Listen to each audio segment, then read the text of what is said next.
Hello and welcome back to my YouTube channel. It's Starshine Astrology, and today we're going to be talking about Gemini Moon.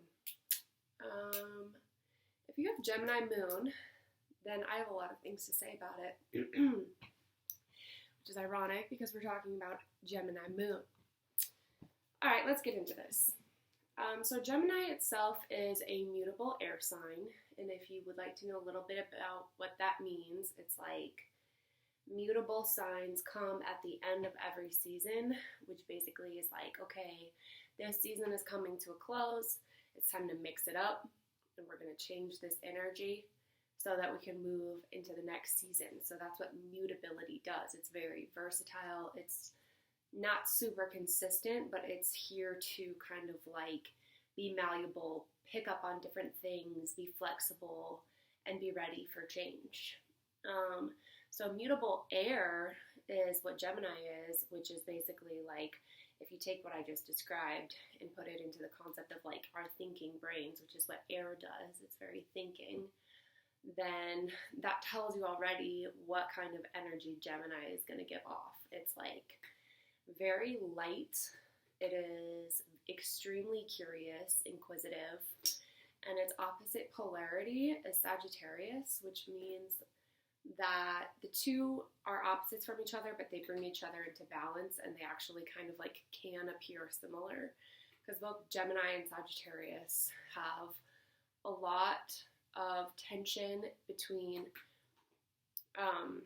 Gemini being ultimate curiosity and ultimate open-mindedness, and Sagittarius being ultimate philosophy, like this is right and this is wrong, and Gemini is going to be like, why is it that this is right and this is wrong?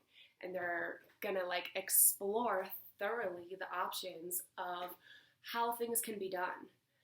It's an extremely innovative sign. I don't get why Gemini gets so much shade, other than possibly because it's so misunderstood, because I'm a Gemini fan all day long. I think it's an absolutely genius sign because of its willingness to explore territories that are uncharted.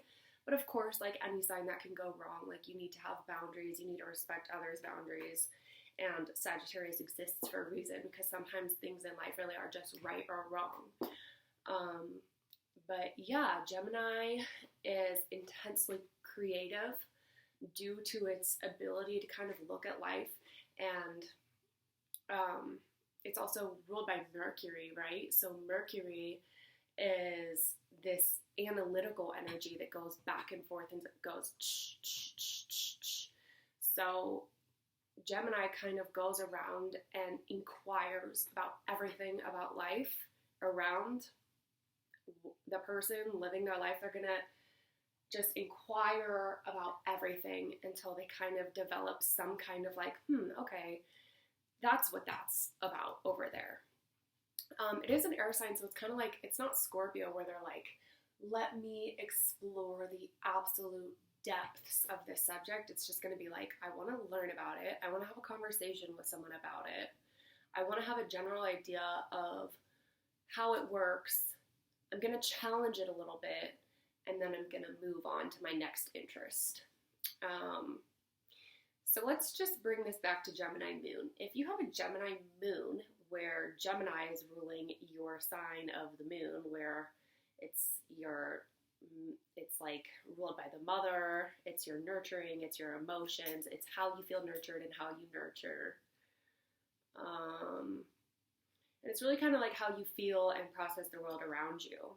And so if you have Gemini in this placement, of course that's a very prominent Gemini energy mark, and you're going to be an incredibly intellectual and curious person.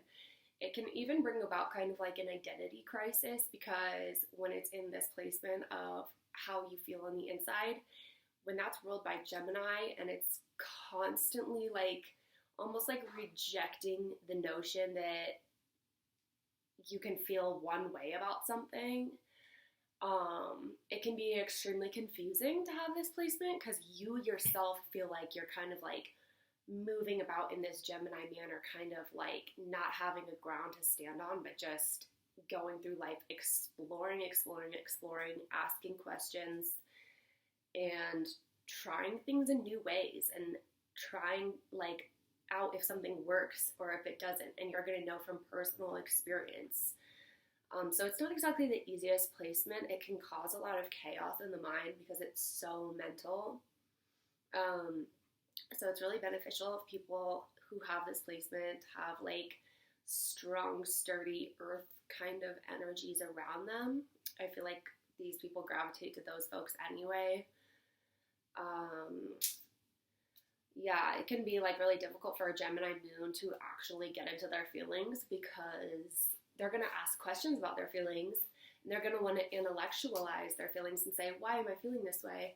But when it comes to actually just like being present in your body and saying, I feel this feeling, and letting the feeling kind of like run its course until you need to like cry or let out a laugh or something. Gemini like has moved on from, like, they've already lost interest before the feeling has kind of like run its course. So people with Gemini moon can have a hard time really getting into their feelings and allowing those feelings to be held like you're kind of like meant to do with feelings.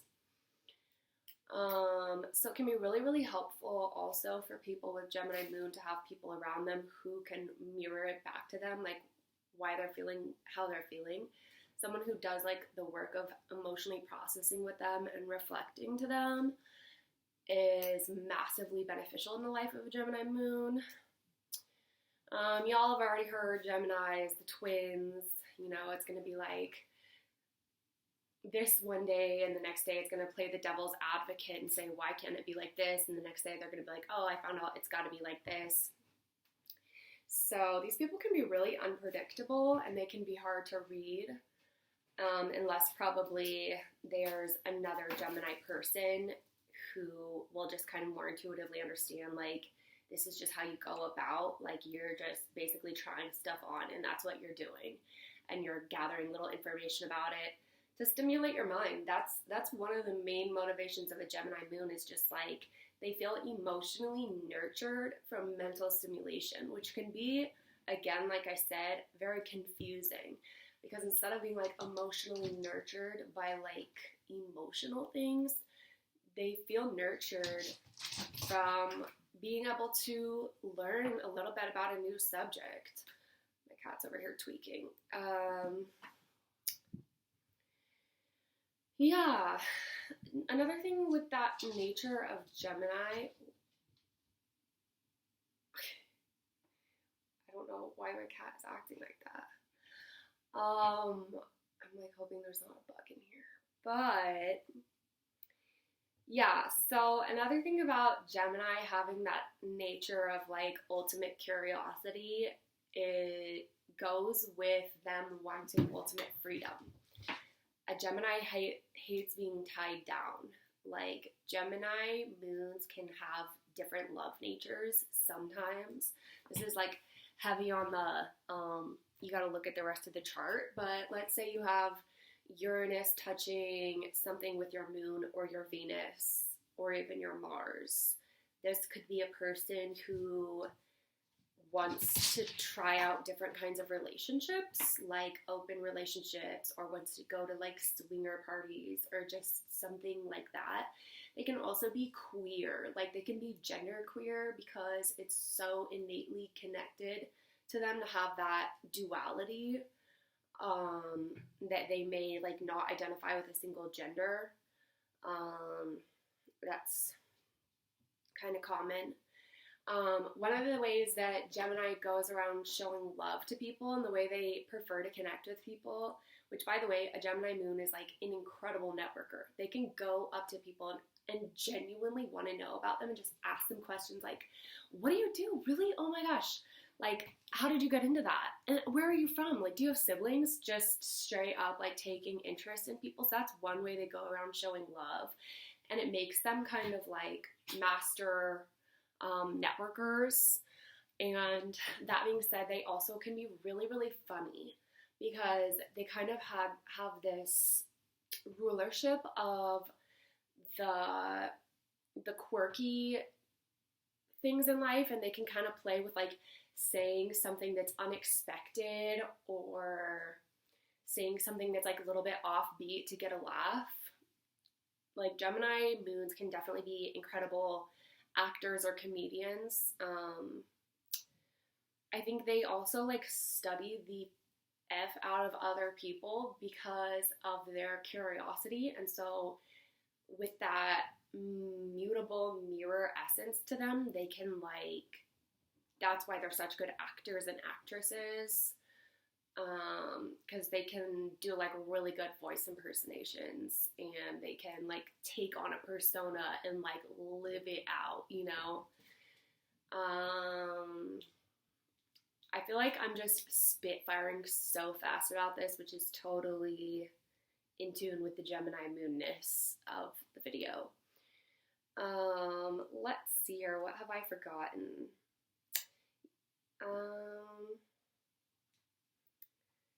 Yeah, they love to make jokes. They love to keep it light. They have a hard time getting into the depth of their emotions.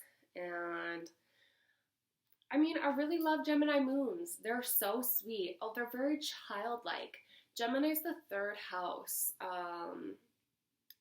So it's like, if you go from that model where Aries is like a brand new baby and Taurus is like learning to touch and feel the earth, Gemini is like just in the new phase of development, being like asking questions about life around themselves. And so that being said, that's a very beginner stage of life. And so Gemini moons can be very lighthearted in like almost a childlike way. Like all the way throughout their life, they can be kind of almost like seeming like they're acting like little kids. Yeah, I think I touched on all of the main things. But yeah, we kind of live in a world that wants us to do things in certain ways. So when Gemini truly, truly challenges that from the core of who they are, they can be met with a lot of resistance. And just say F the haters, Gemini, because you exist and you're here for a reason. So yeah, I love you, Gemini moons. Remember, please, to stay grounded. Find people who can understand your brilliance and who can ground you and remind you who you are, so you don't lose track in the rapid nature of exploring and inquiring. Can be really good to incorporate a little bit of discipline into your lifestyle, like choosing a subject to focus on instead of being so extremely scattered. So if you can, even just for a week, because that's a long time for Gemini moon, but if for 7 straight days you can wake up and read the same book for 20 minutes, I'm serious, that is a task for a Gemini moon, but that's the kind of stuff that really working hard to give yourself consistent practices is going to take that creative energy that you have and let it manifest and present into the physical world. And that's when you really take off, because you have so much creative potential. The only way for it to not kind of be fulfilled is when we become way too scattered, that it's never able to manifest into the real world. So please do try to find a bit of focus and harness and hone in on a couple of different things and be like, okay, Mondays I'm working on this only, and I'm going to do only this thing from Tuesday till Friday. And on the weekends I can do whatever I want. And then Monday come around, you have to do the same thing that it is that you want to excel and get good at, whether that's making jewelry or you challenge yourself to read so many books this year. Just pick something and follow it through, because that is super duper hard. Last thing I want to say, I think probably seeing a therapist is a good idea, because it can be like, if you come from a more difficult past, or if you have other things in your chart that indicate that you're going to have different struggles mentally, it can kind of be a little dangerous to give yourself absolutely no structure and no boundaries. And it can end up being a little bit harmful to other people when you reject boundaries at such a core level. So do probably try and learn what your boundaries are and learn to respect other people's boundaries. You're going to be saying F authority from a young age, but I feel like as Gemini moons age, they learn that they have to make peace with the fact that authorities exist. Authority is Saturn. That's why I love astrology, because it just shows us that there really is a place and a reason for everything, and it all is part of like this giant web. So you can't say F authority all day and night. You gotta eventually make some peace with the fact that there is like a rhyme or reason to the way life is. But other than that, keep bringing that challenging energy, keep moving us forward, keep asking questions. That is the ultimate source of creativity in life. And all the love for you guys, Gemini Moon.